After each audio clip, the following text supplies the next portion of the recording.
Cajun bacon, huh? Yeah, buddy. Well, that's some pretty good stuff. That'll go right along with them Johnsonvilles. little brats, little surf and turf, huh? Anytime you can see how green it is right now. I just love fishing the river. They're just starting to come in here now. Another 2-3 weeks is gonna be game on in here. And the river that he happens to be talking about is the mighty Mississippi, and we're in the southeast portion of Louisiana, down on the, basically right where the Mississippi runs out and meets the Gulf.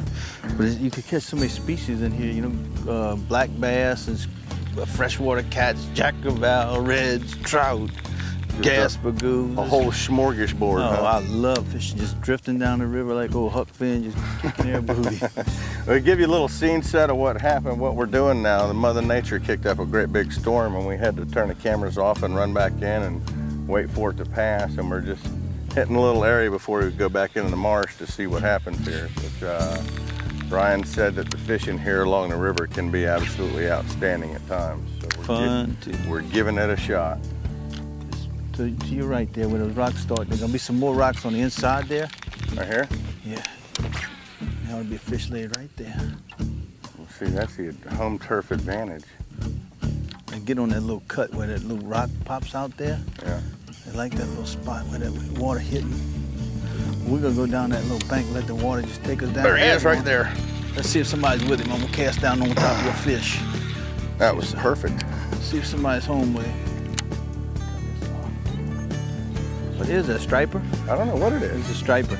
A striper? Uh-huh. Well, there's a first for addictive fishing right there. There's a striper on the show, brother. What you got there? Told you. In the a striper. In the street. How about that? I'm going to show you this striper since it's my first one on the television show. Last time I was up and caught striper. Oh, gosh! Well, I just might have to go to New England to show you one of those. No, we'll get another one right quick. We'll get another one right quick. Stripers too, right here in southeast Louisiana. Something big, eating big mullet. Probably a bull red. That'll be a close for you, brother. Bull or a jack. Got him? He's after you. That's a shark. Cool, another. That was instant, wasn't it? What do you got? Shark. You got a shark? Eat that? I saw one pass and could be a red. Hit right away though. I think it was a redfish. I hope so. That was about instant. Oh, that is a nice redfish. Big old red. Big old bull redfish hanging around them sharks. That's incredible. That is a monster, huh? That's a big boy. It's one of them Indian River money makers. Them boys got on these. Our buddy Troy makes a living on this kind. Yes, he did. I did it for many years. That is a bull redfish now. Sure. It's a Mogan. That is a Mogan. Got a couple more names for him right now. He's a line stripping, music singer. Boy, he jumped on it right away, didn't he? Right. I thought I threw over one shark's back and I said, oh man, there must have been 3 of them instead of 2. Something right over here too. That's a shark there. Maybe it's just a bull red behind that shark. That other one, see, he was sitting right there in that little cut. Must have hit him in that mouth when he was yawning, huh? That was instant. I thought you snagged a shark for sure. Snagged? Shoot. He got a good look at you that time, didn't he? I got embarrassed so bad last year. It went about 30, 35 pounds. And I had him come into the net and I just stuck my net in the water. He took my net and everything, boom, gone. I said, oh man, that's embarrassing. Don't you know he got curled up in the net and I reeled it all in, net and everything. You gonna lip this fish? Cause I ain't sticking my hands in all these sharks. Oh, I'll grab him. I'm just teasing, brother. You're getting close enough and have him put whooping you. Put no whooping on me now.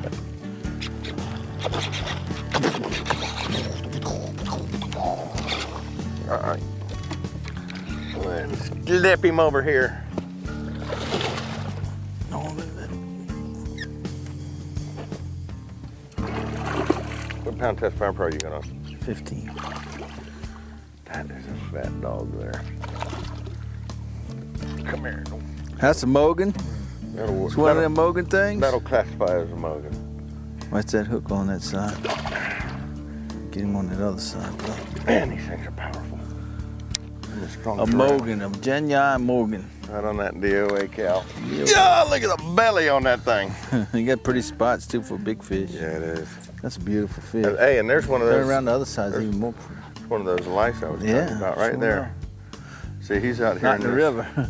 He's out here in this salt water where you have that lice right there. I said if he bites you, he stays on there for 6 months. I wouldn't let him bite you. 6 months. Yeah, you don't believe that? With that. Oh, Mogan, turn him around. He got 4 spots on this survivor. Beautiful fish. Spots on that fish. I think he's even got a blue tail. That's a healthy, beautiful fish. Just a big old belly on him. Go ahead and let this guy go back. Y'all ain't this size. Not even a cooney will eat that unless, well, there is a coubillon we can make. Just a red fish stew with big old chunks of fish all up in there with all the vegetables. Oh, we'll eat just about anything, you know that. It is about to eat. We're gonna make a move. Y'all stay tuned. We'll be right back, a different spot. Same place, Venice, Louisiana. Well, it comes time to show you what we were using to catch these fish today. I was using the DOA cow starting off early this morning, and this one here is the pearl with a chartreuse tail, and I'm using the 16th ounce head on this one. Any type head just to get it right down in front of these fish and give it a little twitch up. Just as long as they see it, they're gonna eat it. I'm slathering it up, of course, with the lunker sauce, getting it on there and get a good smell. You know, it smells like the menhaden or the mullet, anything around here. Just to give it the smell, that extra little edge, just like using fluorocarbon. I say if it brings me one more bite during the day, you know, it's done its job for me. And the new Wright McGill rods, you heard me talk about them earlier. I finally found the rods that I'm absolutely loving now. It's got a carbon Kevlar backbone in here, and it's really, really strong. And what I mean by a backbone, when I bend this rod like this, it's got a real strong, basically a backbone right here, and it's really flexible at the tip. So it allows me just to really put the pressure on these big fish. Also comes in a casting version, and you'll see me casting this one most of the day.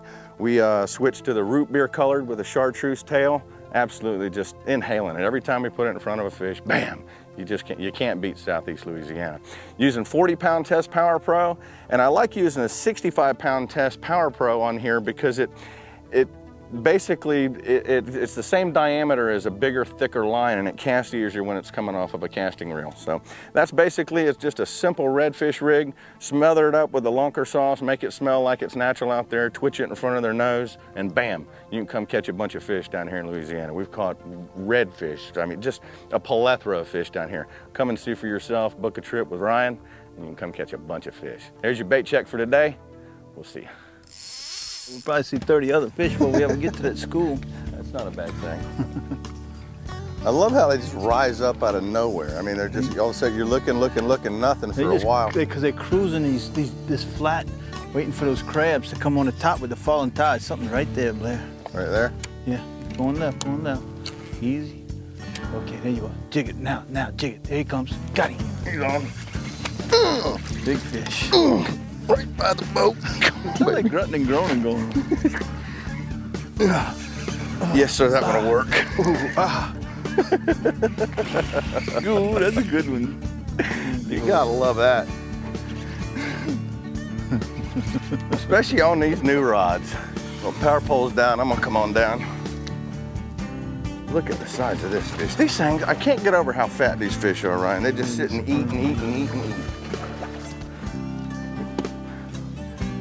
Fish right there is probably only about 27.5 inches long. I can hear him smashing those crabs. If he's that big. From over there. I'm gonna see how big he is right here on the official Mogan scale. I bet this one's gonna measure too. Look at this fish. In Texas, he'd have made it. That'd have been a good one for the FLW in Texas. Ryan's got him one on now too. One's got Ryan on. Ryan ain't got nothing to do with it. You got a bull on? How you spooling me? You getting spooled there, Ryan? We're gonna let this dude go. You ready? We'll see you, dude. Get on out of here. That is a stud there. This is the easiest way I ever had it, going around the boat. You just keep turning on top of this pole, this platform. There's another big one right there. He's chasing him.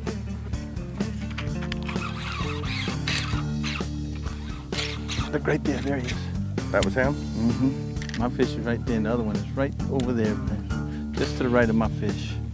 My goodness, that is one strong red. Strong redfish. Yeah, that's what I always say, is that no matter where I go fishing, redfish are fun to catch just because they pull hard. Hard, long. Hard, long fights.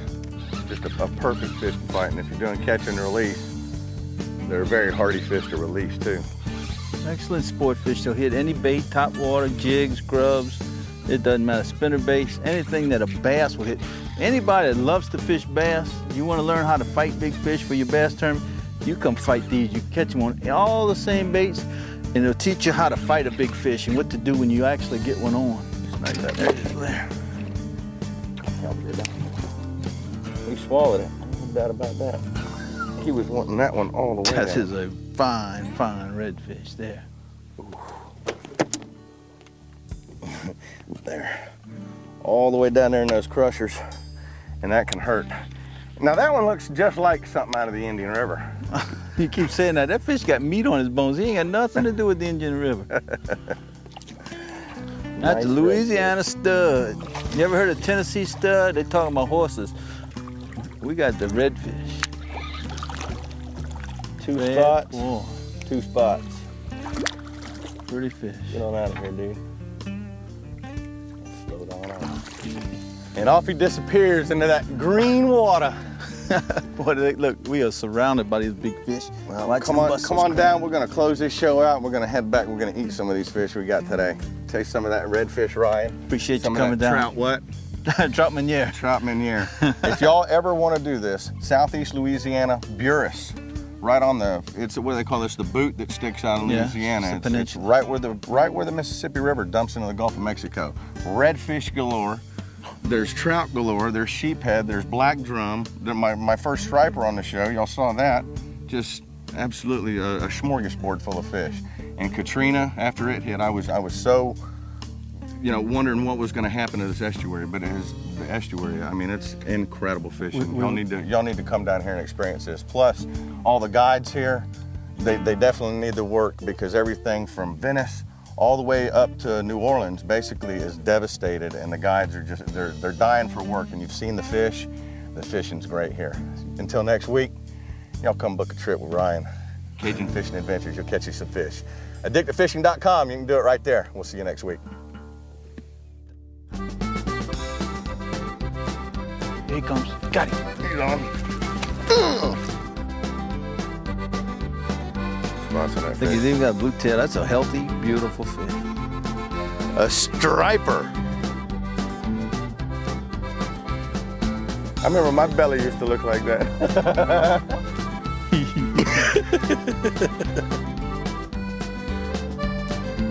Louisiana. There he is. Got him. Oh!